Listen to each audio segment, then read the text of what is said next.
beloved Boss Mike Cervera.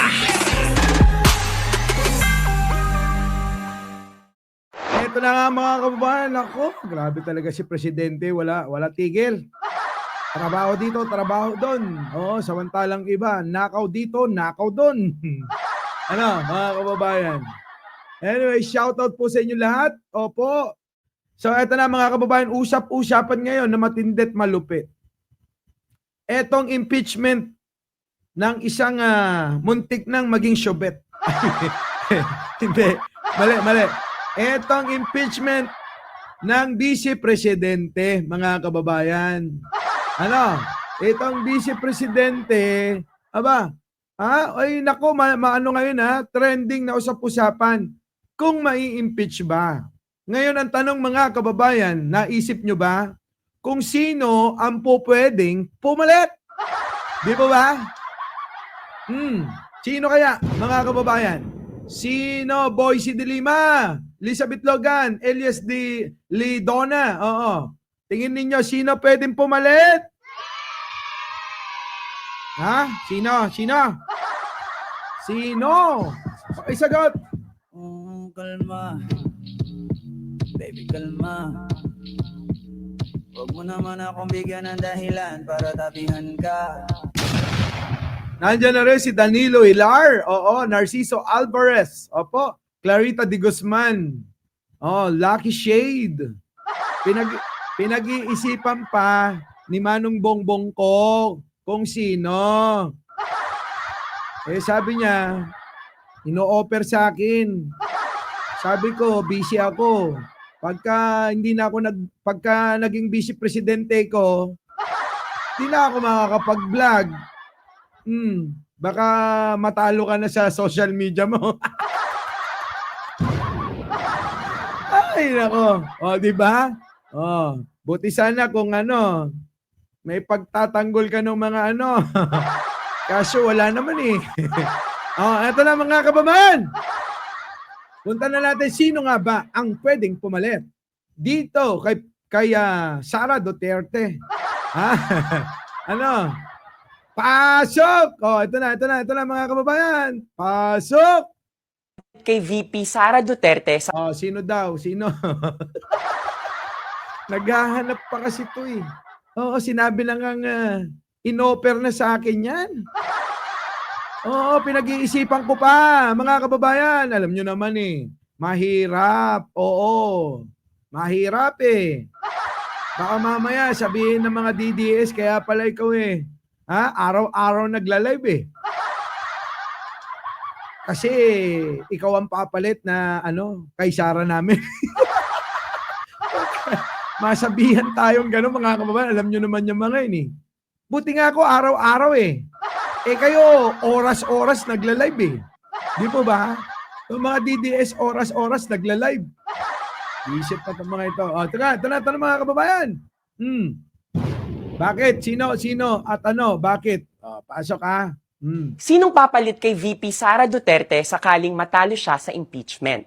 In case you missed it, nahaharap sa impeachment si Duterte, which means may mga official move para tanggalin siya sa pwesto. Bakit? Dahil daw sa mga pagbabanta niya kay President Bongbong Marcos, yung alleged misuse of confidential funds. Alleged misuse. Ibig sabihin yung mga hindi tamang paggastos. Di ba? At saka yung kanyang binanggit, na paghukay sa bangkay. At yung pagbabanta sa buhay ni Pangulong Bongbong. Sige, tuloy. At yung pagka-nonchalant niya pagdating sa West Philippine Sea. Nako, yan na nga ba sinasabi ko pagdating sa West Philippine Sea, mga kababayan. Malayong-malayo diferensya ng pananaw. Ang Pangulo at itong naging Vice Presidenteng walang kakwenta-kwenta. Tandaan nyo yan mga kababayan. Sige, tuloy. Ako nga pala si Bons Magsambol, ang reporter na nagko-cover kay VP Duterte para sa Rappler. Nako, yan pala yung nagko-cover kay Duterte, kay Sara. Buti hindi kayo nabutan ng sobre. Tanong ko lang naman nag-aabot ba ng sobre si Sara? Kasi mga kababayan, ganyan eh, yung mga media. Yung mga vlogger, nako! Yung mga pumupunta sa presscon, nako! Siyempre meron yan. Merong iaabot na pakimkim. Di po ba? Pero normal lang yun. Normal lang yun. Pero kung magbabayad yan ng makapal para aayon sa kanya yung ibabalita mo, nako, panunuhol na yan. Okay lang magbigay ng pakimkim, panggasolina, depende sa layo. Di ba? No. Ang problema mga kababayan, pagka may paabot na i-impluwensya na yung gusto mong sabihin. Di po ba? Kaya yan mga kababayan eh.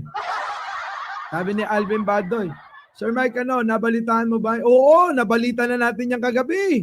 Alam mo naman tayo, number 1 chismoso eh. Ha? O ngayon, di ba? Balikan natin yung mga nagbibigay dyan. Pagka ho binigyan, yung media, yung vlogger, para impluwensyan na yung gusto nyo sabihin. Di ba? Halimbawa, kayo bumabalanse. O eto bibigyan na kita. O, magkano yan? 50,000.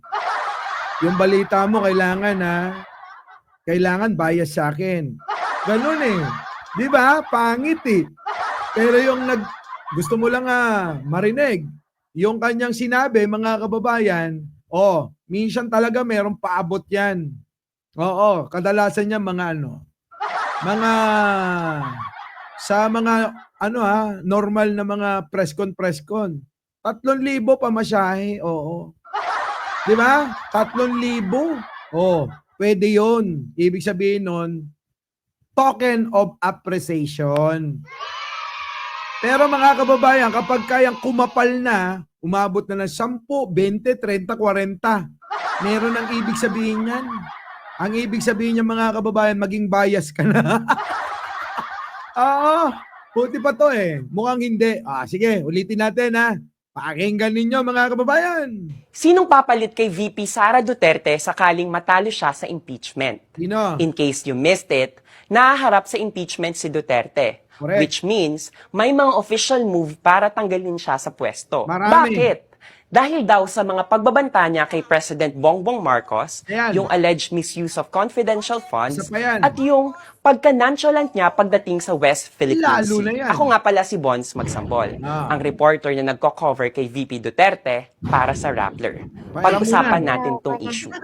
Ayon sa 1987 Constitution, pwede lang tanggalin sa pwesto ang President, Vice President, members of the Supreme Court, at Ombudsman through impeachment. Ang impeachment complaint, sa House of Representatives lang pwede ihain. At once a year lang mag-e-entertain ang House ng impeachment laban sa isang akusado. Naku, isang beses lang pala. Isang beses lang pala, kailangan ng impeachment, na sila magi-entertain, ang Kongreso. Kaya pala si Pangulong Bongbong Marcos, wag nyo na munang ituloy yan.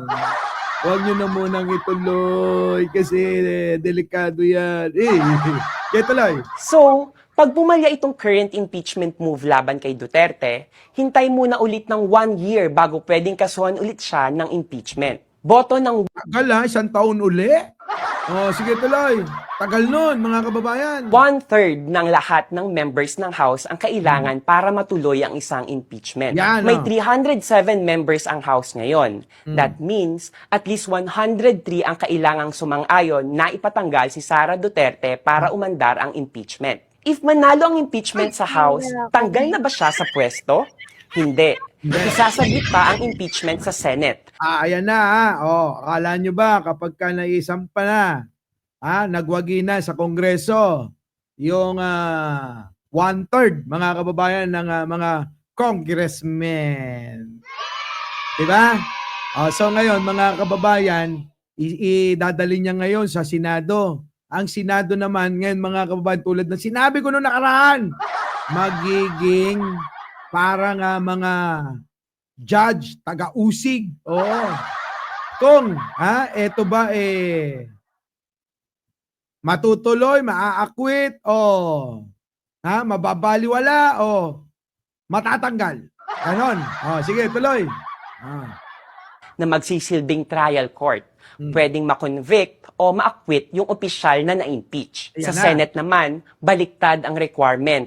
1/3 lang ang mag-acquit sa kanya or 8 senador, absuelto na siya. Kailangan at least 2/3 o 16 na senador ang bumoto ng guilty para matanggal siya sa pwesto.